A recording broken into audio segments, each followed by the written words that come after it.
உங்க விருப்பப்படி life partner கிடைக்கணும்னா கீழே இருக்கிற லிங்கை கிளிக் பண்ணுங்க. உடனடியா ஃப்ரீயா ரெஜிஸ்டர் பண்ணுங்க.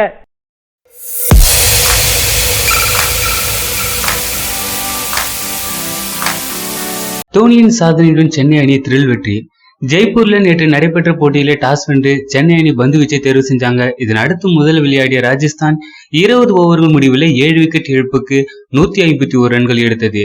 அந்த அணியின் அதிகபட்சமான பென் ஸ்டோக்ஸ் 28 ரன்களும் பட்லர் 23 ரன்களும் எடுத்தாரு. இதன் அடுத்து களமிறங்கிய சென்னை அணியின் தொடக்க ஆட்டக்காரரான வாட்சன் ரன் எதுவும் எடுக்காம பெவிலியன் திரும்பினாரு. டியூப்ளஸ் 7 ரன்களிலும் ரெய்னா 4 ரன்களிலும் ஆட்டமிழந்து அதிர்ச்சியும் அளித்தாங்க. ஆனா அடுத்து களமிறங்கிய ராயுடும் தோனியும் சிறப்பான ஆட்டத்தை வெளிப்படுத்தி அணியின் ஸ்கோரை உயர்த்தினாங்க. கடைசி ஓவர்ல 18 ரன்கள் எடுக்க வேண்டும் என இக்கட்டான நிலையில ஜடேஜாவும் சாண்டனரும் சிறப்பா விளையாடி அணியை வெற்றி பெற வச்சிருந்தாங்க. கடைசி ஓவர்ல பாத்தீங்கன்னா நோபாலாக வீசப்பட்ட பந்திற்கு நோபால் தராததாக ஆத்திரமடைந்த தோனி மைதானத்திற்குள் வந்து அம்பையரிடமும் வாக்குவாதத்தில் ஈடுபட்டு ரசிகர்களுக்கும் மத்தியில் பெரும் பரபரப்பை ஏற்படுத்தியது. தோனியை கேப்டன் கூலாக மட்டுமே பார்த்த ரசிகர்களுக்கு தோனியின் இந்த செயல் சற்று அதிர்ச்சி ஏற்படுத்தியதுன்னு தான் சொல்லணும். பரபரப்பா நகர்ந்து கொண்டிருந்த போட்டியில கடைசி பந்துல சென்னை சூப்பர் கிங்ஸ் அணியின் வெற்றிக்கு 3 ரன்கள் தேவைப்பட்டது. சாண்டனர் அதிரடியா சிக்ஸர் அடிக்க சென்னை அணி த்ரில் வெற்றி பெற்றது. சென்னை அணியின் இந்த ஆட்டம் கிரிக்கெட் ரசிகர்களை பெரிதும் உற்சாகப்படுத்தியதுன்னே சொல்லலாம். ராஜஸ்தான் ராயல்ஸ் அணியுடன் கூடிய போட்டியில் சென்னை அணி வெற்றி பெற்றதை அடுத்து சென்னை அணியின் கேப்டன் தோனி புதிய சாதனையும் படைச்சிருக்காரு. சென்னை அணிக்கு தலைமை ஏற்ற பின் தோனி பெறும் 100வது வெற்றியாக இது கருதப்படுதுன்னே சொல்லலாம். சென்னை அணியின் வெற்றியை தொடர்ந்து உற்சாகத்தின் மிகுதியில வழக்கம் போல தமிழ்ல ட்வீட் செஞ்சிருக்காரு நம்ம ஹர்பஜன் சிங். நாங்க வந்தது வேணும்னா ஜெய்ப்பூரா இருக்கலாம், ஆனா அங்கேயும் எங்களோட தர்பார் தான். ஏற்றிவிட்ட ஏனி நாங்க மறந்ததில்ல, தூள் கிளப்பாத இடமும் இல்ல, களத்துல மட்டும்தான் நாங்க முறப்போம் நண்பா, கொஞ்சம் வெளியில வந்து பாருங்க, வெள்ளந்தியா சிரிப்போம் என அழகா பதிவிட்டு இருக்காரு. 100 மில்லியன் சாதனை படுத்த மெர்சல் தெரிக்க விட்ட விஜய் ரசிகர்கள். தளபதி விஜய் நடிப்புல அட்லி டைரக்ஷன்ல வெளியான மெர்சல் திரைப்படம் ரசிகர்கள் ஆதரவை பெற்று ஹிட் அடிச்சதுன்னே சொல்லலாம். இந்த படம் வெளியான ஒரு சில நாட்களிலேயே படத்தில் இடம் பெற்றிருந்த ஜிஎஸ்டி தொடர்பான வசனங்களுக்கும் பாஜக தரப்புல ஆட்சேபம் தெரிவிக்கப்பட்டது. இதனால ஏற்பட்ட எதிர்ப்பு படத்திற்கு கூடுதல் விளம்பரமா மாறி போனதுன்னே சொல்லலாம். இதனால படம் எதிர்பார்த்ததை விட அதிக வசூலை குவித்தது.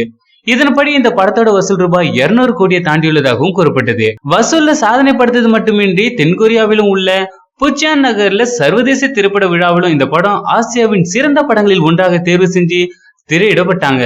மேலும் பிரிட்டனின் 4வது தேசிய திரைப்பட விழாவில சிறந்த வெளிநாட்டு படங்களுக்கான பிரிவுல விருதையும் தட்டி சென்றது நம்ம மெர்சல் படம். கடந்த ஆண்டு பாத்தீங்கன்னா செப்டம்பர் மாதத்துல இந்த படத்தின் பாடல்கள் மொத்தமா 350 மில்லியன் பார்வைகளை பெற்று சாதனை படுத்ததாகவும் சோனி நிறுவனம் தனது ட்விட்டர் பக்கத்திலே தெரிவிச்சிருந்தாங்க.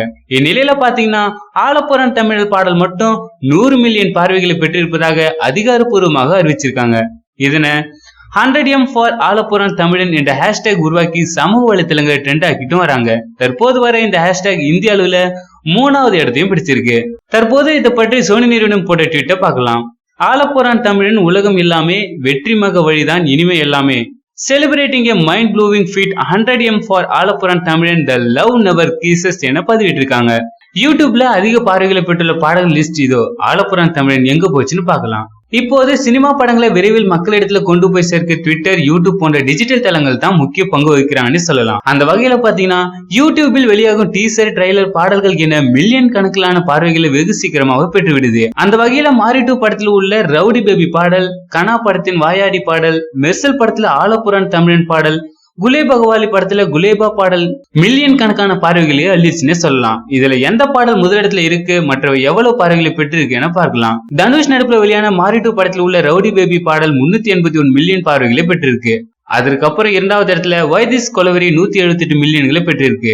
3வது இடம் நம்ம சிவகார்த்திகேயன் தயாரிப்புல வந்த கனா படத்தில் உள்ள வாயாடி பெத்த புள்ள பாடல் 108 மில்லியன் பார்வைகளையும் பெற்றிருந்தது. 4வது இடத்துல நம்ம பிரபுதேவா நடிப்புல வந்த குலே பகவாலி படத்தில் உள்ள குலேபா பாடல் 104 மில்லியன் பார்வைகளை பெற்றிருக்கு. அதே போல தளபதி விஜய் நடித்து வெளியான மெர்சல் படத்தில் உள்ள ஆலப்புறம் தமிழன் பாடல் 100 மில்லியன் பார்வைகளை பெற்றிருக்கு. சோ இந்த தகவலை தளபதி ரசிகர்கள் சிறப்பா கொண்டாடியும் வலைதள பக்கத்திலும் ட்ரெண்ட் செஞ்சுட்டும் வராங்க. சோ இந்த தகவலை பத்தின உங்களுடைய கருத்துக்களை கீழே இருக்கும் கமெண்ட் பாக்ஸ்ல கமெண்ட் பண்ணுங்க. இந்த வீடியோ பிடிச்சிருந்தா லைக் பண்ணுங்க, ஷேர் பண்ணுங்க. மேலும் இது போன்ற செய்தியை உடனுக்குடன் அறிந்து கொள்ள நம்ம சேனலை சப்ஸ்கிரைப் பண்ணுங்க.